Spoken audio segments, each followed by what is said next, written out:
Hello everyone out there in Blount County and beyond. My name is Melinda and I'm a reference librarian here at the Blount County Public Library. As always, I'm so glad to welcome you back to Storytime for Grown-Ups. However, today I must begin on a more somber note. As many of you know, recently during the filming of a Storytime in honor of Shark Week, our cherished friend and colleague AJ was the victim of a terrifying encounter with one of the very fishes he was about to recognize. How vicious. Welcome back to Adult Storytime. I'm so sorry that many of you have witnessed this shocking event in real time. I'm sure our collective jaws dropped. Thank goodness a quick-thinking colleague came to the rescue. Never underestimate the ferocity of a librarian armed with a book scanner and an unabridged dictionary. Happily, I am able to report today that AJ survived this terrible event with only non-life-threatening injuries and his digitization digits intact. AJ and the archives will go on. In fact, AJ was even brave enough to step up and agree to finish reading the story time for Shark Week. AJ, thank you for your courage in the service of information services. Naturally, he will be reading today from a work with a maritime theme, namely Jules Verne's classic novel, 20,000 Leagues Under the Seas. Set in the 1860s, the novel begins with reports from around the world's oceans that ships have had a series of mysterious and disturbing encounters with some sort of enormous thing or creature, or dare we surmise, a shark? Here is AJ with all the details. Hello, I'm AJ, a reference librarian here at the library. Today I'm going to be reading an excerpt from 20,000 Leagues Under the Sea, which is Chapter 1, The Runaway Reef. Chapter 1, A Runaway Reef. The year 1866 was marked by a bizarre development, an unexplained and downright inexplicable phenomenon that surely no one has forgotten.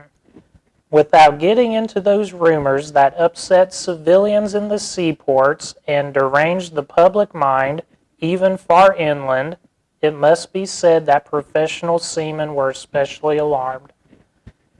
Traders, ship owners, captains of vessels, skippers, and master mariners from Europe and America, naval officers from every country, and at their heels, the various national governments on these two continents, were all extremely disturbed by the business. In essence, over a period of time, several ships had encountered an enormous thing at sea, a long spindle-shaped object, sometimes giving off a phosphorescent glow, infinitely bigger and faster than any whale. The relevant data on this apparition, as recorded in various logbooks, agreed pretty closely as to the structure of the object or creature in question, its unprecedented speed of movement, its startling locomotive power, and the unique vitality with which it seemed to be gifted. If it was a cetacean, it exceeded in bulk any whale previously classified by science. Striking an average of observations taken at different times, rejecting those timid estimates that gave the object a length of 200 feet, and ignoring those exaggerated views that saw it as a mile wide and 3 long, you could still assert that this phenomenal creature greatly exceeded the dimensions of anything then known to ichthyologists, if at all.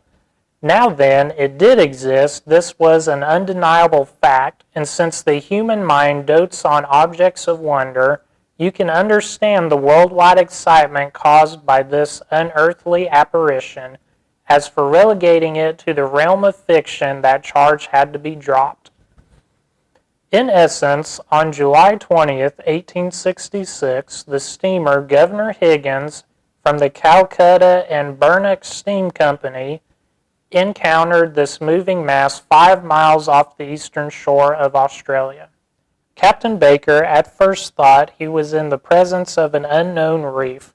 He was even about to fix its exact position when 2 waterspouts shot out of this inexplicable object and sprang hissing into the air some 150 feet. So unless this reef was subject to the intermittent eruptions of a geyser, the Governor Higginson had fair and honest dealings with some aquatic mammal, until then unknown, that could spurt from its blowholes waterspouts mixed with air and steam. Similar events were likewise observed in Pacific seas. On July 23rd of the same year, by the Christopher Columbus from the West India and Pacific Steam Navigation Company.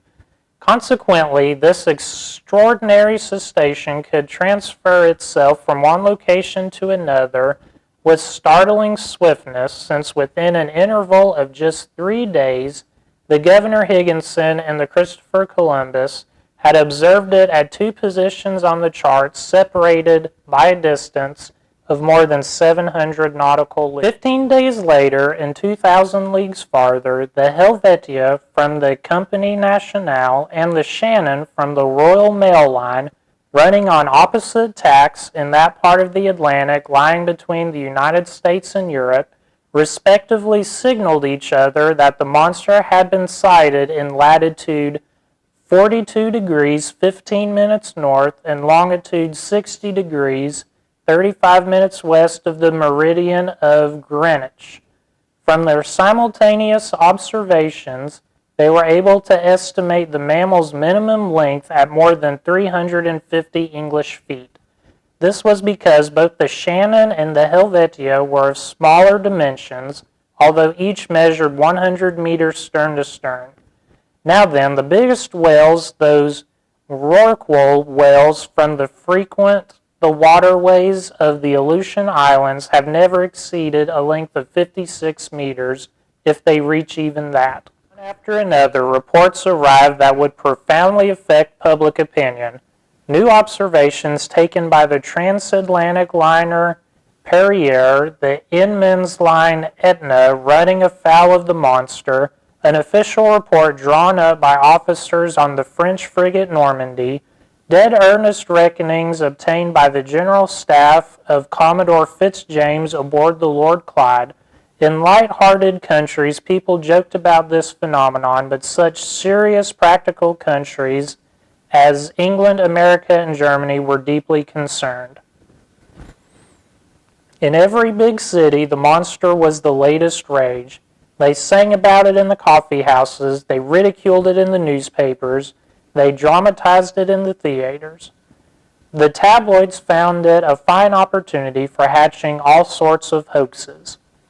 In those newspapers short of copy, you saw the reappearance of every gigantic imaginary creature from Moby Dick, that dreadful white whale from the high Arctic regions, to the stupendous kraken whose tentacles would entwine a 500-ton craft and drag it to the ocean depths. They even reprinted reports from ancient times, the views of Aristotle and Pliny accepting the existence of such monsters, then the Norwegian stories of Bishop Pontoppidan, the narratives of Paul Egede, and finally the reports of Captain Harrington, whose good faith is above suspicion, in which he claims he saw while aboard the Castilian in 1857 one of those enormous serpents that, until then, had frequented only the seas of France's old extremist newspaper, The Constitutionalist. During this memorable campaign, journalists making a profession of science battled with those making a profession of wit, spilling waves of ink, and some of them even 2 or 3 drops of blood, since they went from sea serpents to the most offensive personal remarks. For 6 months the war seesawed. With inexhaustible zest, the popular presses took potshots at feature articles from the Geographic Institute of Brazil, the Royal Academy of Science in Berlin, the British Association, the Smithsonian Institute in Washington, D.C., at discussions in the Indian Archipelago, in Cosmos published by Father Mono, in Petermann's Mitteilungen, and at Scientific Chronicles in the great French and foreign newspapers. When the monster's detractors cited a saying by the botanist Linnaeus that nature doesn't make leaps, witty writers in the popular periodicals parodied it, maintaining in essence that nature doesn't make lunatics, and ordering their contemporaries never to give the lie to nature by believing in krakens, sea serpents, Moby Dicks, and other all-out efforts from drunken seamen. Finally, in a much-feared satirical journal, an article by its most popular columnist finished off the monster for good, spurning it in the style of Hippolytus, repulsing the amorous advances of his stepmother Phaedra, and giving the creature its quietest amid a universal burst of laughter. Wit had defeated science. During the first months of the year 1867, the question seemed to be buried, and it didn't seem due for resurrection when new facts were brought to the public's attention. But now it was no longer an issue of a scientific problem to be solved, but a quite real and serious danger to be avoided. The question took an entirely new turn. The monster again became an illet, rock, or reef, but a runaway reef, unfixed and elusive. On March 5th, 1867, the Moravian from the Montreal Ocean Company, lying during the night in latitude 27 degrees 30 minutes and longitude 72 degrees 15 minutes, ran its starboard quarter afoul of a rock marked on no charts of these waterways. Under the combined efforts of wind and 400 horsepower steam, it was traveling at a speed of 13 knots. Without the high quality of its hull, the Moravian would surely have split open from this collision and gone down together with those 237 passengers it was bringing back from Canada. This accident happened around 5 o'clock in the morning, just as day was beginning to break. The officers on watch rushed to the craft's stern. They examined the ocean with the most scrupulous care. They saw nothing except a strong eddy breaking 3 cable lengths out, as if those sheets of water had been violently churned. The site's exact bearings were taken, and the Moravian continued on course apparently undamaged. Had it run afoul of an underwater rock or the wreckage of some enormous derelict ship, they were unable to say. But when they examined its undersides in the service yard, they discovered that part of its keel had been smashed. This occurrence, extremely serious in itself, might perhaps have been forgotten like so many others if 3 weeks later it hadn't been reenacted under identical conditions. Only thanks to the nationality of the ships victimized by this ramming, and thanks to the reputation of the company to which the ships belonged, the event caused an immense uproar. No one is unaware of the name of that famous English ship owner, Cunard. In 1840, the shrewd industrialist founded a postal service between Liverpool and Halifax, featuring 3 wooden ships with 400 horsepower paddle wheels and a burden of 1,162 metric tons. 8 years later, the company's assets were increased by 4 650 horsepower ships at 1,820 metric tons, and in 2 years by 2 other vessels of still greater power and tonnage. In 1853, the Cunard Company, whose mail-carrying charter had just been renewed, successfully added to its assets the Arabia, the Persia, the China, the Scotia, the Java, and the Russia, all ships of top speed, and after the Great Eastern, the biggest ever to plow the seas. So in 1867, this company owned 12 ships, 8 with paddle wheels and 4 with propellers. If I give these highly condensed details, it is so everyone can fully understand the importance of this maritime transportation company, known the world over for its shrewd management. No transoceanic navigational undertakings have been conducted with more ability. No business dealings have been crowned with greater success. In 26 years, Cunard ships have made 2,000 Atlantic crossings without so much as a voyage canceled, a delay recorded, a craft, or even a letter lost. Accordingly, despite strong competition from France, passengers still choose the Cunard line in preference to all others, as can be seen in a recent survey of official documents. Given this, no one will be astonished at the uproar provoked by this accident involving one of its finest steamers. On April 13, 1867, with a smooth sea and a moderate breeze, the Scotia lay in longitude 15 degrees 12 minutes and latitude 45 degrees 37 minutes. It was traveling at a speed of 13.43 knots under the thrust of its 1,000 horsepower engines. Its paddle wheels were churning the sea with perfect steadiness. It was then drawing 6.7 meters of water and displacing 6,624 cubic meters. At 4:17 in the afternoon, during a high tea for passengers gathered in the main lounge, a collision occurred, scarcely noticeable on the hull, affecting the Scotia's hull in that quarter a little astern of its port paddle wheel. The Scotia hadn't run afoul of something, it had been fouled, and by cutting or perforating instrument rather than a blunt one. This encounter seems so minor that nobody on board would have been disturbed by it had it not been for the shouts of the crewmen in the hold who climbed on deck yelling, "We're sinking, we're sinking." At first the passengers were quite frightened, but Captain Anderson hastened to reassure them. In fact, there could be no immediate danger.